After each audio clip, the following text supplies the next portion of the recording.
Israel Iran യുദ്ധം ഏവരും ഇന്ന് ഉറ്റുനോക്കുന്ന ഒരു വിഷയമാണ്. എല്ലാവരും വളരെ ജാഗ്രതയോടെ നിൽക്കുന്ന ഒരു സമയം കൂടിയാണിത്.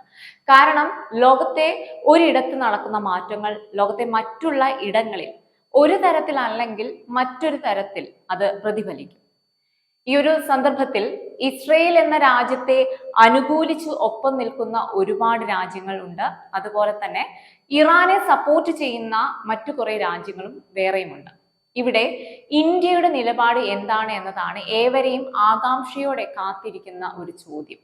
കാരണം ഇന്ത്യ നിഷ്പക്ഷമായിട്ട് മുന്നോട്ട് പോകുന്ന ഒരു രാജ്യമാണ്.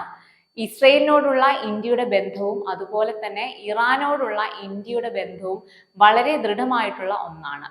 രണ്ട് രാജ്യങ്ങളുമായുള്ള ഇന്ത്യയുടെ ബന്ധവും യുദ്ധം അലയടിച്ചാൽ ഇന്ത്യ ആരുടെ പക്ഷത്ത് നിൽക്കും തുടങ്ങിയ കാര്യങ്ങൾ ആണ് ഇന്ന് ടോക്ക് സ്പേസിൽ സംസാരിക്കാൻ ഉദ്ദേശിക്കുന്നത്. അപ്പോൾ ഞാൻ Swathisree KS. Let us talk about everything. Welcome back to Talk Space.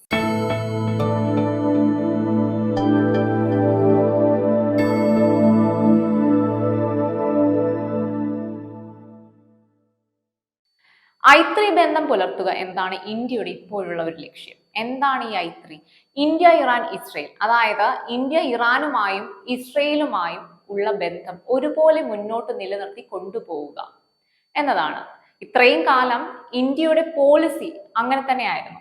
കാരണം ഇസ്രയേൽ എടുത്തു നോക്കുകയാണെങ്കിലും ഇനി ഇറാൻ എടുത്തു നോക്കുകയാണെങ്കിൽ അല്ലെങ്കിൽ ലെബനോൺ എടുത്തു നോക്കുകയാണെങ്കിലൊക്കെ എല്ലാം ഇന്ത്യയുടെ പാസ്പോർട്ട് ഹോൾഡേഴ്സ് ഉള്ള രാജ്യങ്ങളാണ്. ഇസ്രയേൽ 20,000-ന് മുകളിൽ ഇന്ത്യക്കാരുണ്ട്. കൂടുതൽ പേരും കെയർ ഹോം സംബന്ധമായിട്ട് ഇസ്രയേലിൽ ജോലി ചെയ്യുന്നവരാണ്.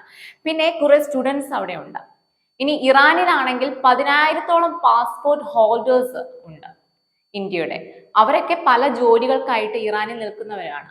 അതുപോലെ വിനോദസഞ്ചാരത്തിനൊക്കെ പോയവരും ധാരാളമുണ്ട്. ഇത് മാത്രമല്ല മറ്റു പല കാരണങ്ങളും നിലനിൽക്കുന്നുണ്ട്. അതിലേക്ക് നമുക്ക് വരാം.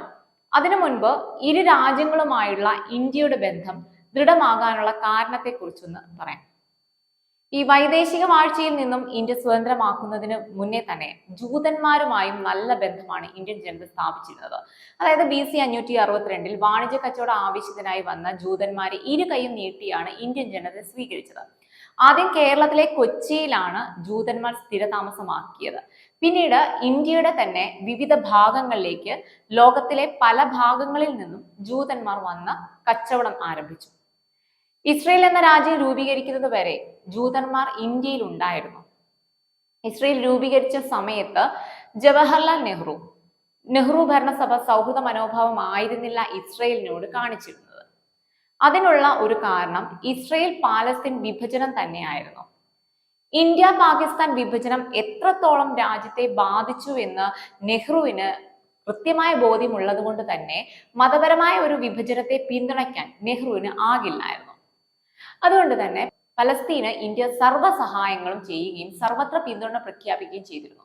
എന്നാൽ 1962 ഇന്ത്യ ചൈന യുദ്ധം ഉണ്ടായപ്പോൾ ഇന്ത്യ ആയുധ സഹായം ചോദിച്ച രാജ്യം ഇസ്രയേൽ ആയിരുന്നു.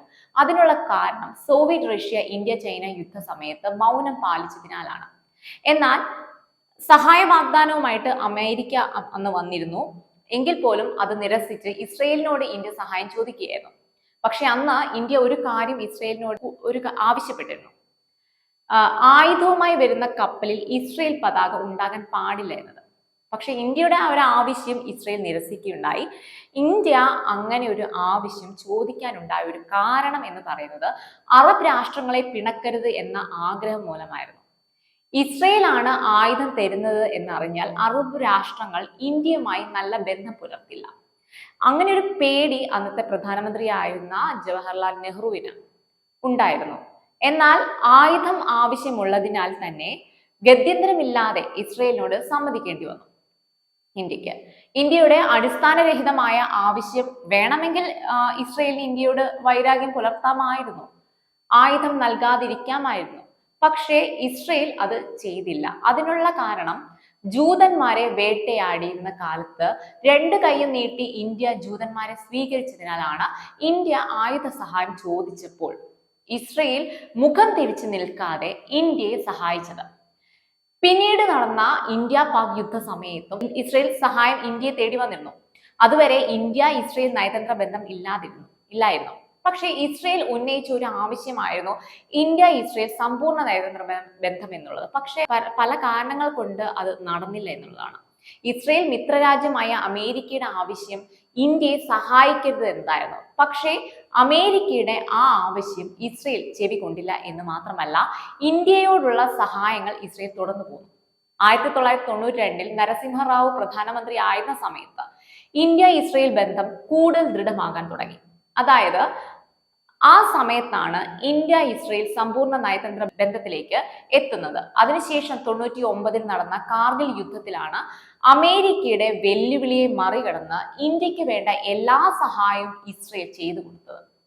അതായത് പാകിസ്ഥാനെ നേരിടാനായി ഉപയോഗിച്ച ലേസർ ഗൈഡ് ബോംബുകളും തോക്കുകളും ഇസ്രയേൽ നിർമ്മിത ചാര വിമാനങ്ങളും ഇസ്രയേലിന്റെ ചാര സംഘടനയായ മൊസാദിന്റെ സേവനവും എല്ലാം ഇന്ത്യക്ക് ലഭിച്ചിരുന്നത്.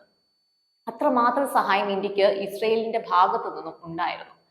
എന്നാൽ വർഷങ്ങൾക്ക് ശേഷം മൻമോഹൻ സിംഗ് അധികാരത്തിൽ വന്നതിന് ശേഷം ഈ ബന്ധത്തിൽ ചെറിയൊരു വിള്ളൽ സംഭവിച്ചു. അതിനുള്ള ഒരു കാരണം അന്നത്തെ ക്യാബിനറ്റ് മിനിസ്റ്റർ ആയിരുന്ന മണിശങ്കർ അയ്യർ തികച്ചും ഒരു ആന്റി ഇസ്രയേലിയൻ ആയതുകൊണ്ടായിരുന്നു. എന്നാൽ 2014 വീണ്ടും BJP അധികാരത്തിൽ വന്നപ്പോൾ, അതായത് നരേന്ദ്രമോദി സർക്കാർ വന്നപ്പോൾ വീണ്ടും ഇന്ത്യ ഇസ്രയേൽ ബന്ധം ദൃഢമാവുകയായിരുന്നു. പല മേഖലകളിൽ ഈ ഇരു രാജ്യങ്ങളും തമ്മിൽ കൈകോർക്കുകയുണ്ടായി. 2017 പ്രധാനമന്ത്രി നരേന്ദ്രമോദി ഇസ്രയേൽ സന്ദർശിക്കുകയുണ്ടായി. അന്ന് ഇന്ത്യക്ക് ആർക്കും ഇതുവരെ നൽകാത്ത രാജകീയ വരവേൽപ്പാണ് ബെഞ്ചമിൻ നെതന്യാഹു ഇന്ത്യൻ പ്രധാനമന്ത്രിക്ക് നൽകിയത്. പോരാത്തതിന് ഇന്ത്യക്ക് വേണ്ട എല്ലാ സഹായ വാഗ്ദാനങ്ങളും നൽകുകയും ചെയ്തു. അങ്ങനെ വലിയൊരു രീതിയിലുള്ള ഒരു ദൃഢമായ ബന്ധമാണ് ഇന്ത്യയും ഇസ്രയേലും തമ്മിൽ നിലനിൽക്കുന്നത്. ഇനി ഇറാനും ഇന്ത്യയുമായുള്ള ഒരു ബന്ധത്തിലേക്ക് നോക്കുകയാണെങ്കിൽ, ഇന്ത്യക്ക് ഇറാനുമായി ചരിത്രപരമായ ബന്ധമുണ്ട്. അതുപോലെ തന്നെ ഇന്ത്യക്ക് ഇറാനുമായി ഒരു ഇൻവെസ്റ്റ്മെന്റ് ബന്ധവും നിലനിൽക്കുന്നുണ്ട്. ഉദാഹരണത്തിന് ചബഹാർ തുറമുഖം ഇന്ത്യ ഇറാൻ ബന്ധത്തിന്റെ ഏറ്റവും വലിയൊരു ഉദാഹരണമാണ് ആ ഒരു പോർട്ട്. ഇന്ത്യ സഹായിച്ച് ഇറാനിൽ ബിൽഡ് ചെയ്തു വരുന്ന ഇന്ത്യ ഇറാൻ ബന്ധത്തിലെ ഏറ്റവും വലിയൊരു ബോണ്ടിങ് പോയിന്റ് ആണ് ഈ ഒരു തുറമുഖം. വലിയ രീതിയിലുള്ള ഇൻവെസ്റ്റ്മെന്റ് ആണ് അവിടെ ഇന്ത്യ നൽകിയിരിക്കുന്നത്. വരുന്ന 10 വർഷത്തേക്ക് തുറമുഖത്തിന് വേണ്ട ഓപ്പറേഷൻസും ഡെവലപ്മെന്റ്സും മെയിൻ്റെനൻസും എല്ലാം ഇന്ത്യയുടെ കൈകളിലാകും. മധ്യേഷ്യയിലെ കസാഖിസ്ഥാൻ, ഉസ്ബെക്കിസ്ഥാൻ, കിർഗിസ്ഥാൻ തുടങ്ങിയ മേഖലയിലേക്കുള്ള എണ്ണപ്പാടങ്ങളിലേക്കും ഗ്യാസ് ഫീൽഡിലേക്കുമുള്ള കവാടമായാണ് കാണുന്നത്. അവിടെ ഇന്ത്യക്ക് വലിയ രീതിയിലുള്ള ഇൻവെസ്റ്റ്മെന്റ് എന്ന ലക്ഷ്യം കൂടിയുണ്ട്. പാകിസ്ഥാൻ എന്ന ശത്രു രാജ്യത്തെ കൈകാര്യം ചെയ്യണമെങ്കിൽ ഇറാൻ ഇന്ത്യ ബന്ധം ദൃഢമാകണം. പാകിസ്ഥാന്റെ ലെഫ്റ്റിൽ ഇറാനും റൈറ്റിൽ ഇന്ത്യയും കിടക്കുമ്പോൾ ഇന്ത്യക്ക് ഒരു ബലമാണ് ഇറാൻ. ഇറാനെ പിണക്കാതിരിക്കുന്നതിന്റെ പ്രധാന കാരണവും അത് തന്നെയാണ്. മാത്രമല്ല, ഞാൻ ആദ്യം സൂചിപ്പിച്ചിരുന്നു, മിഡിൽ ഈസ്റ്റ് രാജ്യങ്ങളിൽ ഭൂരിഭാഗം ഇന്ത്യൻ പാസ്പോർട്ട് ഹോൾഡേഴ്സ് നിലനിൽക്കുന്നുണ്ട് എന്നുള്ളത്. ഇറാനുമായി ബന്ധം വിച്ഛേദിച്ചാൽ ഈ മിഡിൽ ഈസ്റ്റ് രാജ്യങ്ങൾ എല്ലാം ഇന്ത്യയുമായി ബന്ധം മോശമാകുകയും അതുപോലെ അത് ആ രാജ്യങ്ങളിലെ ഇന്ത്യൻ വംശജർക്ക് ഭീഷണിയാകുകയും ചെയ്യും. ഇന്ത്യ ഇസ്രയേൽ ബന്ധം എത്രത്തോളം ആഴത്തിലാണോ അത്രത്തോളം ആഴത്തിൽ തന്നെയാണ് ഇറാനുമായുള്ള ഇന്ത്യയുടെ ബന്ധവും നിലനിൽക്കുന്നത്. ഇന്ത്യ വളരെ ജാഗ്രതയോടെയാണ് ഈ ഇരു രാജ്യങ്ങളുമായുള്ള ബന്ധം യാതൊരു കാരണവശാലും വിച്ഛേദിക്കാത്ത രീതിയിൽ ഇത്രയും കാലം ഇന്ത്യ കൊണ്ടുപോയിക്കൊണ്ടിരുന്നത്. ഇന്ത്യയുടെ നിലപാട് സമാധാനത്തിന്റെ നിലപാടാണെന്നുള്ളത് പ്രധാനമന്ത്രി നരേന്ദ്രമോദി കഴിഞ്ഞ ദിവസം പറഞ്ഞിരുന്നു. യുദ്ധം ഒന്നിനും ഒരു പരിഹാരമല്ല, യുദ്ധം കൊണ്ട് ഉണ്ടാകുന്ന നഷ്ടങ്ങൾ മാത്രമാണ്. വേണമെങ്കിൽ പറയാം, ഇന്ത്യ ഈ ഇരു രാജ്യങ്ങളുടെയും നീഡ്സിന് വേണ്ടിയാണ് ഒപ്പം നിൽക്കുന്നതെന്ന്. പക്ഷേ ഒന്ന് ഓർക്കണം, ഇന്ത്യ ഇറാനെ ആശ്രയിക്കുന്നത് ഓയിൽ എന്ന പെർസ്പെക്റ്റീവ് നിന്നുകൊണ്ടല്ല. കാരണം ഇറാനിൽ നിന്ന് മാത്രമല്ല ഇന്ത്യക്ക് എണ്ണ ലഭിക്കുന്നത്, അല്ലെങ്കിൽ ഇസ്രയേലിൽ നിന്ന് മാത്രമല്ല ഇന്ത്യക്ക് ആയുധം ലഭിക്കുന്നത്. മറ്റു പല രാജ്യങ്ങളും ഇന്ത്യയെ സഹായിക്കുന്നുണ്ട്. കാരണം ഗ്ലോബലി ഇന്ത്യ വളരെ നല്ല ബന്ധം പുലർത്തുന്ന ഒരു രാജ്യമാണ്. മാത്രമല്ല, ഈ ഒരു യുദ്ധത്തിൽ ഇന്ത്യയുടെ നിലപാട് വലിയ രീതിയിൽ എടുത്തു പറയേണ്ടതായിട്ടുണ്ട്. ഇന്ത്യ ഒരു പക്ഷത്തും നിൽക്കാത്ത ഒരു രാജ്യമാണ്.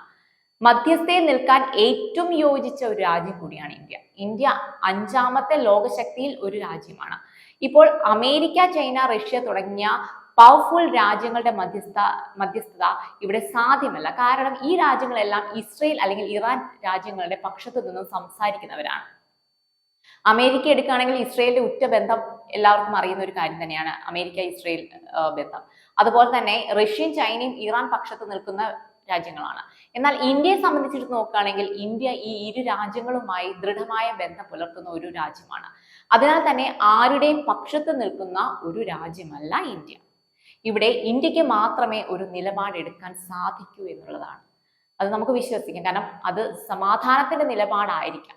അതായത് ഏറ്റവും ശക്തമായ ഒരു റോൾ നിർവഹിക്കാൻ കഴിയുന്ന ഒരു രാജ്യമാണ് ഇന്ത്യ. അതുകൊണ്ട് തന്നെ ഇന്ത്യക്ക് ഈ ഒരു വിഷയത്തിൽ മറ്റു രാജ്യങ്ങളെക്കാൾ നിർണായക പങ്കുണ്ട്. ഇനി ആരിടപെട്ടാലും വേണമെങ്കിൽ ഈ ഒരു രാജ്യങ്ങൾ തമ്മിലുള്ള യുദ്ധം ഒരുപക്ഷെ ഒഴിവാക്കപ്പെടാം. എന്നാൽ നിഴൽ യുദ്ധം ആക്റ്റീവായി നടക്കുമെന്നുള്ളതിൽ യാതൊരു സംശയവും നിലനിൽക്കുന്നില്ല. അപ്പോൾ വീഡിയോ ഇഷ്ടമായ ചാനൽ മറക്കാതെ സബ്സ്ക്രൈബ് ചെയ്യുക. കൂടാതെ ബെല്ലൈക്കൺ ക്ലിക്ക് ചെയ്യുക. ഈ ചാനലിൽ വരുന്ന പുതിയ ഇൻഫോർമേഷൻസ് വീഡിയോസ് നിങ്ങൾക്ക് നോട്ടിഫിക്കേഷൻ ആയിട്ട് ലഭിക്കുന്നതാകും. മറ്റൊരു വീഡിയോയുമായിട്ട് വരാം.